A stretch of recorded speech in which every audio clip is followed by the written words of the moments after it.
What is going on, everyone? Welcome back to TTP Sports. Back in the win column is always nice. The Phillies beat the Cincinnati Reds in the first game of the series by a score of 4-3. At the beginning of the game, it didn't look so pretty. Noah Syndergaard allowing a lot of hits like he usually does. But at the end of the day, he also settled into the ball game and gave this team a chance to win.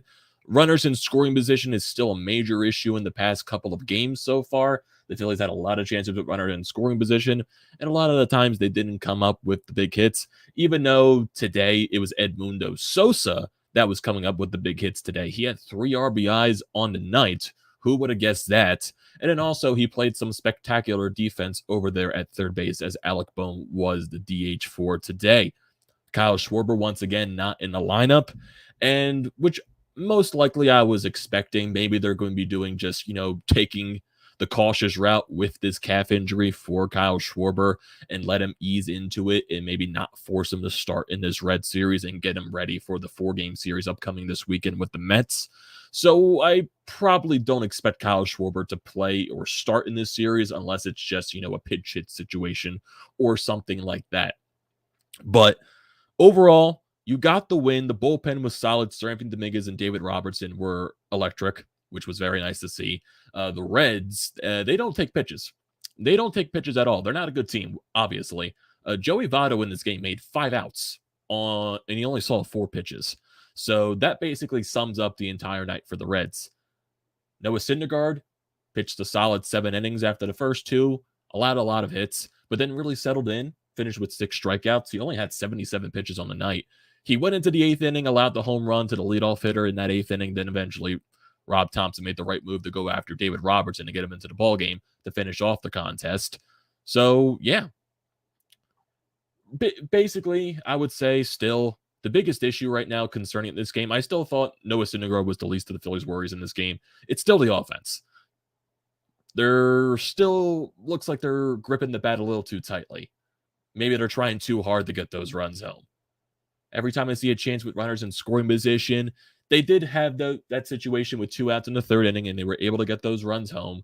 But they were making some minor mistakes. Bryson Stott had a base running blunder on a ground ball by Alec Bohm, and Nick Castellanos had a ton of chances in this ball game with runners on, and it just goes to the same old story. Slider on the outside part of the plate. He swings and misses. It's basically bread and butter for every single pitcher in baseball to Nick Castellanos this season. He just, for some reason, cannot stop swinging at that outside slider. It just, every time it's there, swing at it. That's basically Nick Castellanos. Even though he had an RBI in this ball game, he had a plethora of chances the rest of the way, and he just wasn't able to come up with that hit. JT Realmuto barely missed a home run in the 9th inning. A lot of chances with runners in scoring position in this ball game. Really, their only chances, they scored in that 3rd inning. You get the Nick Castellanos RBI, and then you get the bases loaded hit by Emundo Soso, and then Emundo Soso in the 5th inning drives in another run, Jean Segura from second base. So Emundo Soso was the best part of your offense today, even though everyone in the lineup besides Matt Vierling had a hit in today's ball game. You had 12 hits today. You just really struggled with runners in scoring position, which was the major issue. Once again, 4 for 15. That's how many chances you had. Mike Minor is not good.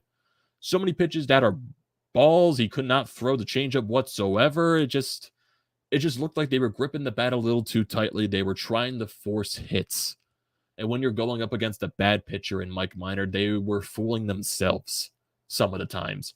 They were getting hits. They just struggled to get those hits with runners on base. They got that chance in the 3rd inning with the Nick Castellanos hit and the Soso hit, and Soso did it again in the 5th. But then basically the rest of the way just felt like they were gripping the bat a little too tightly. Hell, a win is a win is a win, and you take those any chance you get. But the offense needs to find a way to pick it up more. You have a bunch of more chances in these next 2 games against this bad Reds team. Not a good offense, not a good pitching staff. You easily could have had 10 runs in this ball game. Easily, with all the chances that you got. And now, yes, teams, they go on stretches where they struggle to hit with runners in scoring position. They do. A lot of teams do. This Phillies team has gone through a lot of stretches this year when they struggled. And they found a way to get out of it. And they've had stretches where they score a bunch of runs every single game. This Phillies team will find a way to get out of that stretch. They broke through in that 3rd inning, and it's bring a couple of runs there. Maybe tomorrow they'll grip the bat they won't grip the bat as much, and maybe they'll be a little bit more calm. But Emundo Sosa most likely is not going to be in the lineup tomorrow, and he's not, and even when he gets into the lineup, which is a rare occasion, he's not going to have 3 RBIs. So I'm still looking at the top guys in the lineup when Kyle Schwarber is out to provide more. JT, Nick Castellanos especially, Alec Boehm, Jean Segura. So I'm looking at those guys. Even though they all had hits in this ball game, I'm still expecting a little more when you have chances with runners in scoring position. That's all I'm saying at this point. But still, like I said, a win is a win, and you might be getting help with some other ball games that are going on right now because the Miami Marlins, they shut out the San Diego Padres 3-0, so that helps you in the wild card standings. And the Los Angeles Dodgers, they're beating the Milwaukee Brewers 1-0 in the top of the 5th. So in terms of wild card standings, that's going to help you out a lot if the Brewers lose as well. So with this win and the Padres loss, you move back into that second wild card spot, a half game above them. And then currently the Milwaukee Brewers, they're a game and a half out from the third wild card spot. And if they lose today, they move to a 2 games back. So you helped yourself getting a win against the Cincinnati Reds. And now the other teams are losing that are right around your standings. So that's good to see in that aspect. So basically, it's still in that, control your own destiny at this point. You won this game. Continue to win those games and just see what happens with the rest of the league in terms of teams that they're playing. The Padres, they got shut out by Sandy Alcantara, which probably should have been expected. Well, I wouldn't say shut out, but Sandy Alcantara is one of the best pitchers in the league, so maybe you should have expected a Padres loss today. So, in the end of the day, that does help the Phillies. So, looking throughout this ball game, Phillies, they get some early chances. Bryson Stott a leadoff single, then Alec Boehm gets an infield single. JT and Nick Castellanos are not able to drive those runs home, so that's an early chance for the Phillies. Taken away. They have a chance in the top of the second as well. Marsh with a 2-out single. He eventually stole second. Matt Vierling wasn't able to get a hit there. Then you go into the bottom of the second inning. Almora Jr. leads off with a double. Then Reynolds singles. Noah Syndergaard manages to get the next 2 outs, but then Papierski gets a single, the 9-hole hitter, of course. A single up the middle, broken bat single. He scores 2 runs, makes it a 2-0 Reds lead from there. But thankfully, the Phillies do respond in the top of the third inning. Bryson Stott leads off with a single. He was really good hitting-wise today, even though in this inning he did make a base-running blunder.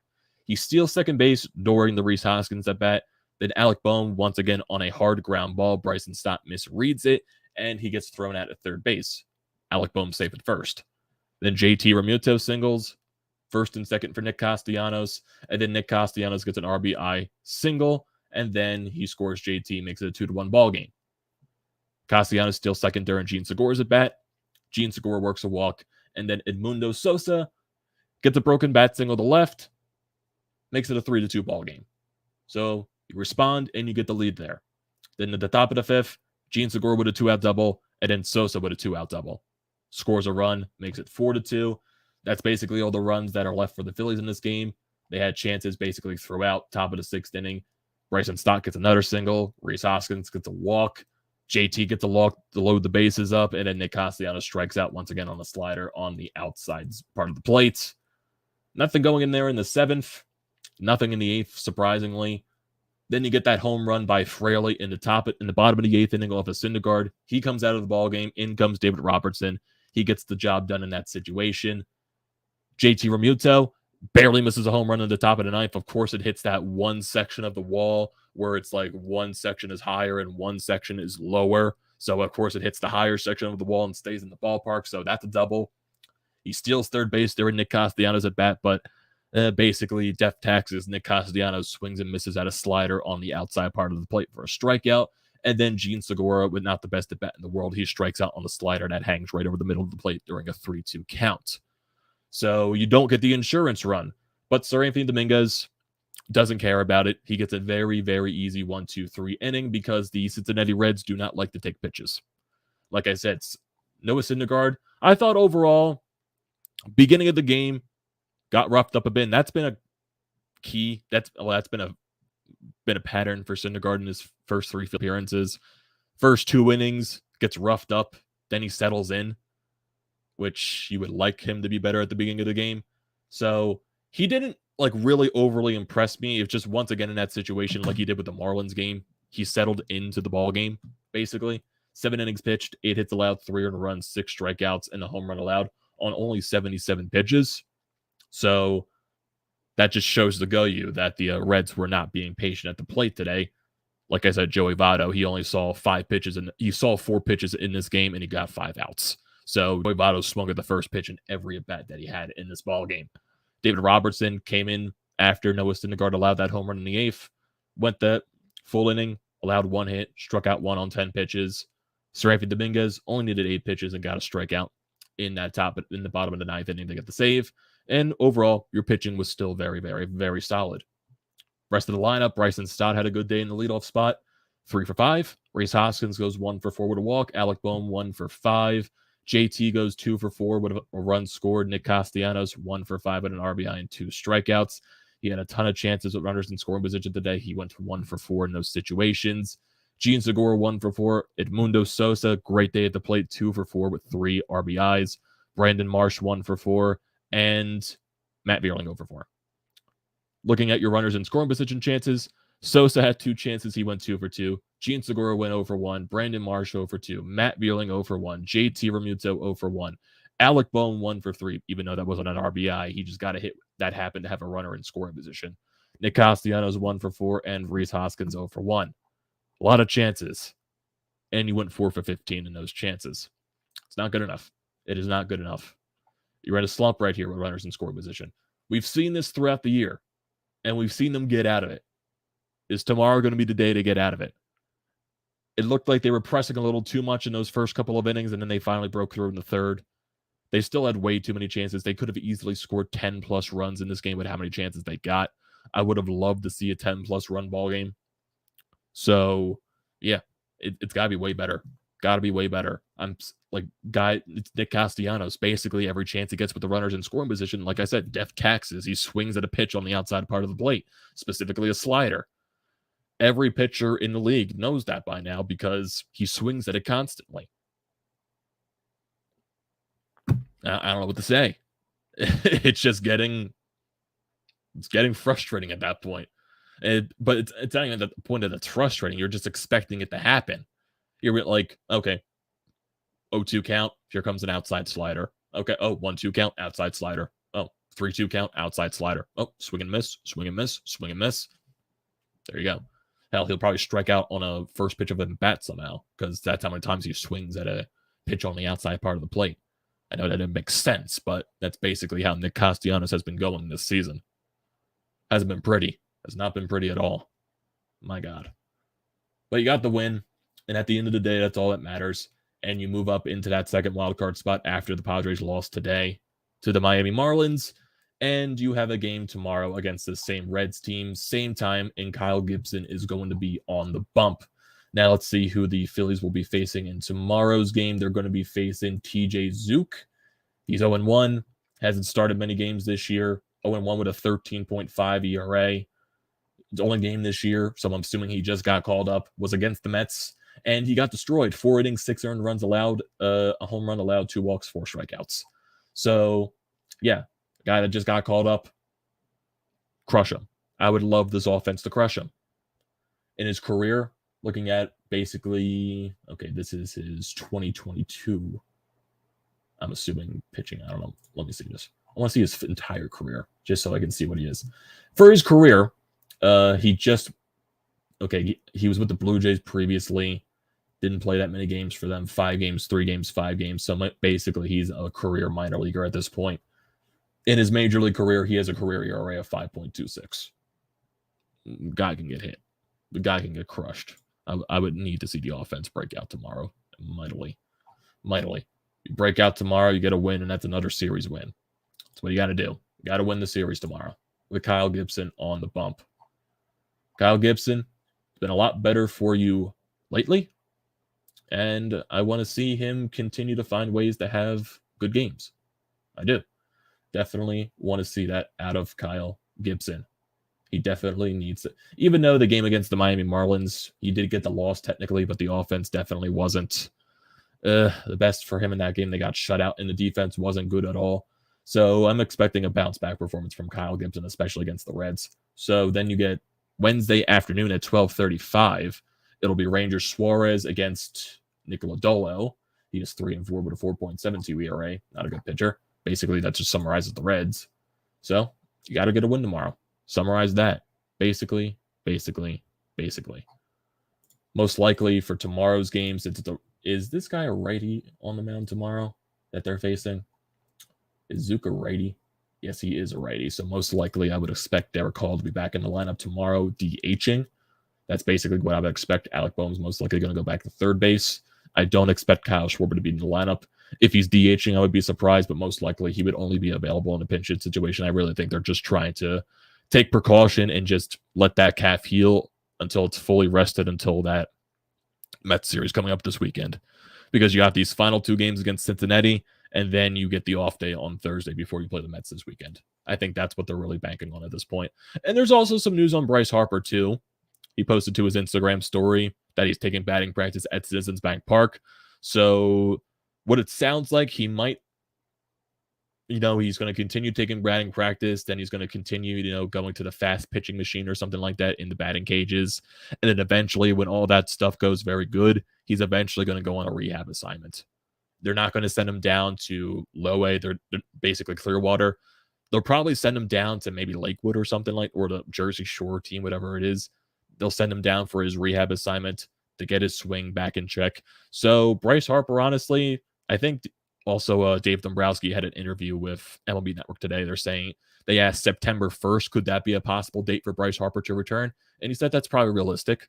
So that's basically around that time point, right at the end of August, right at the beginning of September, basically was what we were expecting Bryce Harper to be back. So right now, it kind of does look like things are going on schedule for Bryce Harper. So it's going to be a very short, quick turnaround here before he comes back into the lineup, because September 1st, even though it's August 15th right now, September 1st is, 2.5 weeks away at this point.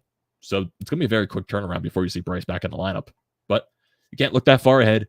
Got a lot of games upcoming, a lot of games against bad teams. So if you're looking at September 1st, that would basically be the series before the Phillies play in San Francisco, because they have a series in Arizona before that. And before that series on that road trip, they have a 4-game series at home against the Mets. After this Red series, 4-game series at home against the Reds. So you're seeing the Reds a lot and the Mets. And then after that 4-game Red series, you're seeing the Pirates. Then you go on that West Coast road trip, Arizona, San Francisco. And that's basically when you can expect Bryce Harper to be back in the lineup. So yeah, basically, just get wins when you can and take advantage of these below 500 teams. Got to win today, win tomorrow, win the series.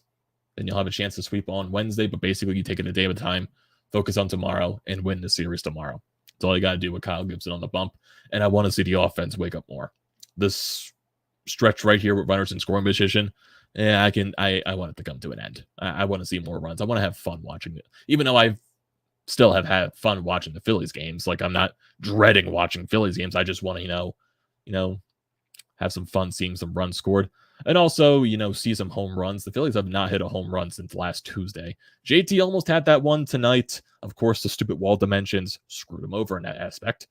But the Phillies still have not hit a home run in a week. Their last home run was last Tuesday when Gene Segura and JT went deep against Miami.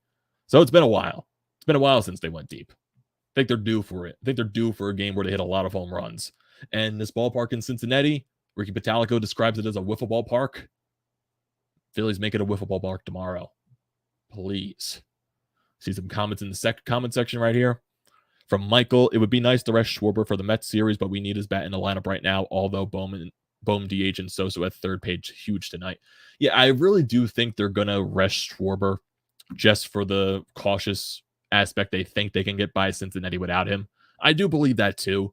So it's basically a day-by-day process. If he somehow gets into the lineup tomorrow DHing, I wouldn't be surprised at the same time. I'm more assuming he's most likely just going to be a pinch hitter. That's basically what I'm expecting at this point. Scott says a win is a win, but leaving 11 men on base. Good thing it was against the Reds. Thank you, bullpen.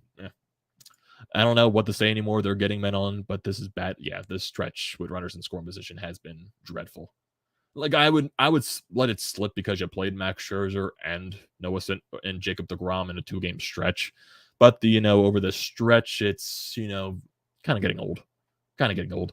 The wild card is there for the Phillies taking. All they have to do is take care of their business and all will work out, basically. All you got to do. Nick Castellanos has to be dropped in the lineup. Horror show except for like 2 weeks. I do expect him to be dropped in the lineup when Harper does come back. I do expect it to happen. Yeah, basically game by game. That's all you got to do.